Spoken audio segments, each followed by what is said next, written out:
For more than 60 years, Noah Webster devoted a major portion of his talents to defining and establishing an American Christian educational system.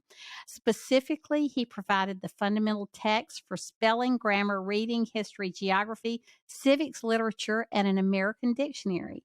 Written from a Christian biblical Wow. position, these texts taught pupils the ingredients necessary to maintain our American Republic. Now, that is a direct quote from the preface in the 1828 dictionary.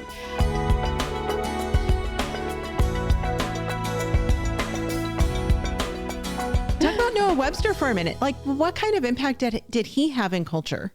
This is such an amazing story. So first of all, I want to say thank you to the Foundation of American Christian Education. I believe that's what FACE stands for. They're the ones who republished the 1828 dictionary that Noah Webster wrote in 1828.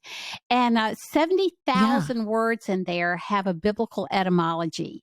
And it was the first dictionary that really defined our culture. Now we can find 1,000 dictionaries online. Well, this was the first dictionary that really set us apart from Europe and England. We had our own spellings, we had our own pronunciations, we had our own definitions, and really a worldview was built into that dictionary.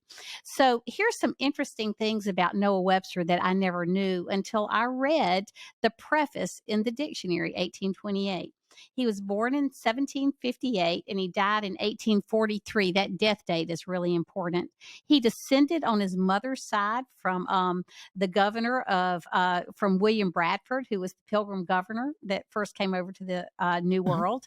He was considered a founding father. He graduated from Yale School and law school. He did a lot of writing for the Federalist Papers. He advised George Washington. I'm telling you this because we don't hear much about him when we speak of the founding fathers. So he started writing curriculum in the 1860s and continued on because there wasn't a lot of work for attorneys after the Revolutionary War. People had lost land and money and, they were poor. They were trying to build themselves back up after a war that demanded a lot from a lot of people.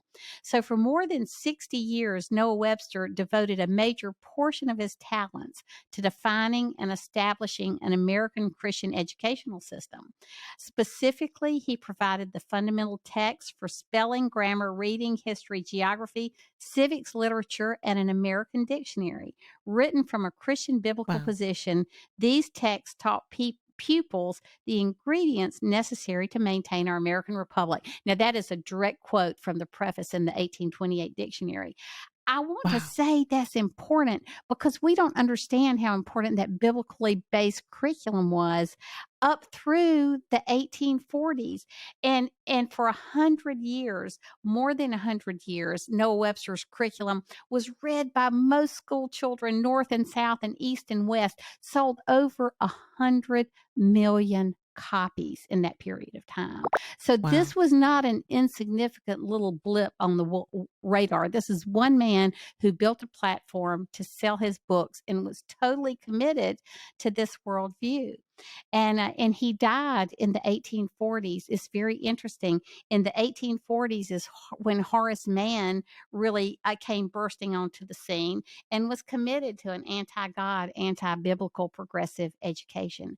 And so we see, Noah really, there's a quote in here about how it might be said that Noah's books were an ark in which the American spirit rode the deluge of rising anti-Christian and anti-Republican waters, which so threatened to inundate the new nation. And so we see what one person can do in terms of kingdom building and fighting for the extension of God's kingdom here on earth. And it takes place, so much of that fighting and preparation takes place in the classroom, which for us is our home school. Homeschool Insights is sponsored by CTC Math. If you're looking for a great online math program, visit ctcmath.com and try it for free. For more great homeschool inspiration and resources, listen to the Schoolhouse Rocked podcast every Monday, Wednesday, and Thursday.